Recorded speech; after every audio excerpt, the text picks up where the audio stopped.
किसी ग्राउंड पर कैसे भी कांग्रेस जो जो चैलेंज कर रही है, जो पिटीशन लगा रही है, वो कहीं से भी संवैधानिक रूप से या कहीं से भी सही लीगली है, ऐसा कुछ नहीं है, बेकार की बात है।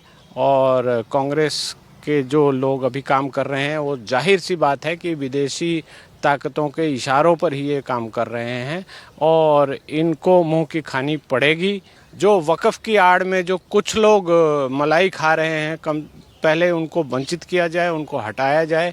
और सरकार का मतलब ये होता है कि सरकार देखे कि सबको समान अवसर मिल रहा है, सबको समानता से सारी संपत्तियों पर अधिकार देश के मिल रहा है। तो उस तरह से देखा जाए तो ये सरकार का बहुत ही स्वागत के लायक कदम है और इस दिशा में कदम आगे भी बढ़ने चाहिए। उमेश सर, वक्फ बोर्ड दोनों सदनों से पास हो चुका है, लोकसभा और राज्यसभा, जिसके बाद अब कांग्रेस ने सुप्रीम कोर्ट का रुख कर दिया है इस बिल को लेकर और कहा है कि इस बिल से कहीं ना कहीं भारतीय जनता पार्टी सरकार देश को बांटने का काम कर रही है और ये संविधान के खिलाफ है। आज जिस तरीके से कांग्रेस ने ये याचिका लगाई है और पहले भी कई बार इसी तरीके के मामलों पर याचिका लगाकर कांग्रेस ने फिर एक बार विरोध कर दिया है, तो क्या लग रहा है कि ये याचिका टिक पाएगी सुप्रीम कोर्ट में?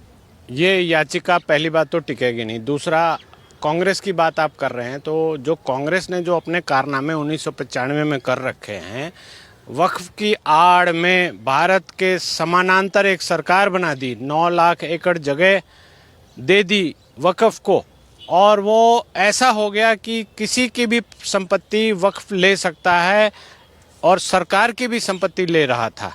तो अब के एक्ट में इन चीज़ों को सुधार किया गया है। हमारा भारत देश एक है और यहाँ एक सत्ता चलनी चाहिए। वक्फ की कोई प्राइवेट पैरेलल संस्था सत्ता नहीं चलनी चाहिए थी, उसको सुधार किया है। जो कांग्रेस के कारनामे हैं उसको भारतीय जनता पार्टी ठीक कर रही है। तो मुझे नहीं लगता कि लीगली किसी ग्राउंड पर कैसे भी कांग्रेस जो जो चैलेंज कर रही है, जो पिटीशन लगा रही है, वो कहीं से भी संवैधानिक रूप से या कहीं से भी सही लीगली है, ऐसा कुछ नहीं है, बेकार की बात है। और कांग्रेस के जो लोग अभी काम कर रहे हैं, वो जाहिर सी बात है कि विदेशी ताकतों के इशारों पर ही ये काम कर रहे हैं और इनको मुंह की खानी पड़ेगी।